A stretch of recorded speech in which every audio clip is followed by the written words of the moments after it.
Good morning मेरे प्यारे बच्चों। आज हम आपको class second Hindi first chapter 8 जासूस बेटी नामक चैप्टर के बारे में बताएंगे। परिचयात्मक टेस्ट। क्या आपके घर में किसी सदस्य की कभी कोई वस्तु खो जाती है? प्रतिबिंब। बालकों, घर में वस्तुओं को स्मृति में रखने के गुण विकसित करना। परिकल्पना। क्या कभी ऐसा हुआ है कि आपके घर के किसी सदस्य की कोई वस्तु घर में खो गई हो और खोजने पर भी ना मिली हो? क्या उसे कोई खोज पाया? बात काफ़ी पुरानी है। उस समय मेदिनी 10 वर्ष की बालिका थी। वह कक्षा 6 में पढ़ती थी। बुद्धिमानी में उसका कोई जोड़ नहीं था।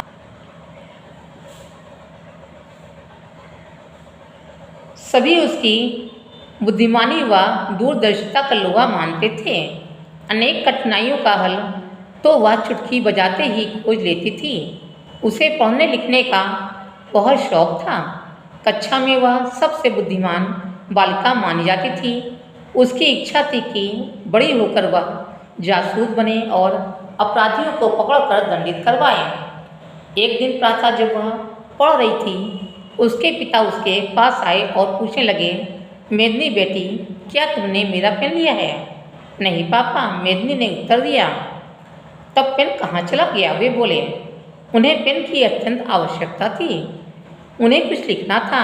एक बात से वे और अधिक चिंतित थे। वह यह थी कि पेन बहुत कीमती था।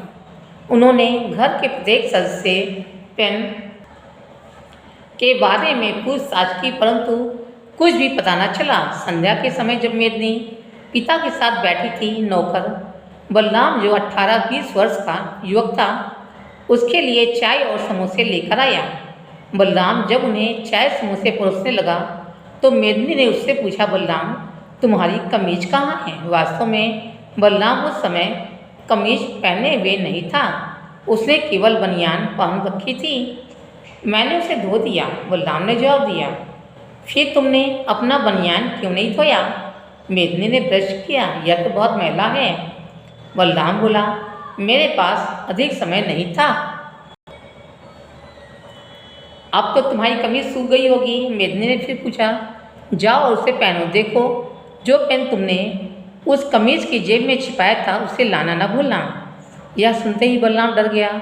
वह कुछ न बोला, पर मेदिनी के पापा के पैरों पर गिर कर रोने लगा। मुझे माफ़ कर दीजिए, मैं ऐसा कार्य फिर कभी नहीं करूँगा। बलराम उठो और पिताजी का पेन लेकर आओ, मेदिनी ने फिर कहा। बलराम उठा और पेन लाकर मेदिनी की ओर बढ़ा दिया। मेदिनी के पापा ने बलराम को भविष्य में चोरी न करने की चेतावनी देकर जाने दिया। उसके जाने के बाद उन्होंने मेदिनी से पूछा, तुम्हें कैसे पता चला कि बलराम ने पेन चुराया है? यह तो बहुत आसान बात थी। बलराम के बनियान में छाती के पास रोशनाई लगी हुई है। इसका मतलब हुआ कि कमीज पर रोशनाई अधिक लगी थी, जिससे बनियान पर भी वह लग गई।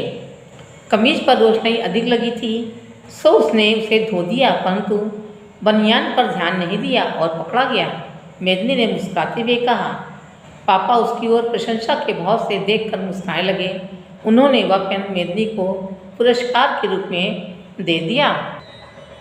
अब जासूस बेटी नामक चैप्टर को मैं आपको अपने शब्दों में समझाती हूँ। इस चैप्टर में मेदिनी नामक 10 वर्ष की एक बालिका की कहानी है, जो बहुत ही बुद्धिमान थी। अनेक कठिनाइयों का हल वह तुरंत ही खोज लेती थी। कक्षा में वह सबसे बुद्धिमान बालिका मानी जाती थी।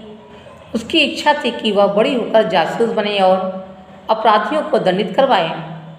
एक दिन पापा ने उससे अपने पेन के बारे में पूछा तो उसने कह दिया कि मैंने पेन नहीं लिया है। इसके लिए पापा चिंतित थे, क्योंकि वह पेन बहुत कीमती था। शाम को मेदिनी अपने पिता के साथ बैठी थी। घर में नौकर बलराम उन लोगों के लिए चाय समोसे लेकर आया। चाय देते समय मेदिनी ने उससे कमीज के बारे में पूछा। तब उसने बताया कि उसने कमीज धो दिया है। फिर मेदिनी ने उससे पूछा कि तुमने बनियान क्यों नहीं धोया? यह तो बहुत मैला है।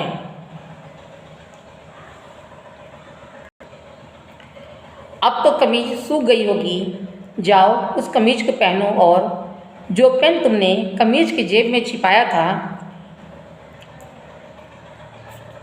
उसे ले आओ। यह सुनकर बलराम डर गया और मेदिनी के पापा के चरणों में गिरकर क्षमा मांगने लगा।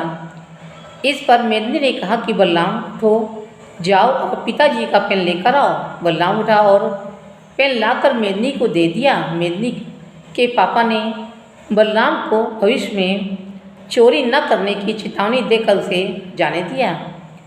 यह देखकर पिताजी ने मेदिनी से पूछा कि तुम्हें कैसे पता चला कि पेन बलराम ने चुराया है। इस पर मेदिनी ने बताया कि उसकी बनियान में स्याही लगी हुई थी।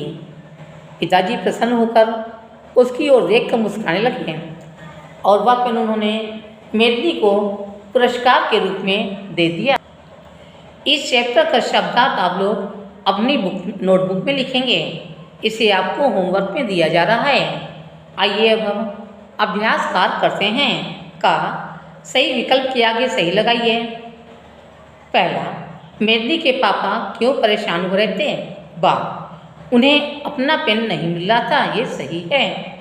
दूसरा, मेदिनी के पिता के लिए पेन अत्यंत आवश्यक क्यों था? बा, क्योंकि उन्हें स्वयं कुछ लिखना था, ये सही है। तीसरा, बलराम ने बनियान न धोने का क्या कारण बताया? बा, बनियान धोने के लिए समय न होना, ये सही है। चौथा, मेदिनी पिता के साथ चाय समोसे खाने किस समय बैठी थी? संध्या के समय। खा, उपयुक्त शब्द चुनकर रिक्त स्थान भरिए। पहला, मेदिनी बेटी, क्या तुमने मेरा डैश लिया है? पेन। दूसरा, पेन बहुत डैश था, कीमती। तीसरा, नौकर बलराम चाय और डैश लाया, समोसे। चौथा, पापा ने पेन डैश को पुरस्कार के रूप में दे दिया मेदिनी। गा, रेखा खींचकर परस्पर संबंध वाक्यांशों का सुमेल कीजिए। पहला, मेदिनी की बुद्धिमानी का सभी लोहा मानते थे। दूसरा, उन्होंने घर के प्रत्येक सदस्य से पेन के बारे में पूछा। तीसरा, तुम्हारी कमीज कहाँ है? चौथा, तुमने अपना बनियान क्यों नहीं धोया? पांचवा, मेरे पास अधिक समय नहीं था। इस चैप्टर के प्रश्नोत्तर की फोटो आपको होमवर्क में दे दी जाएगी। आज की कक्षा में बस इतना ही।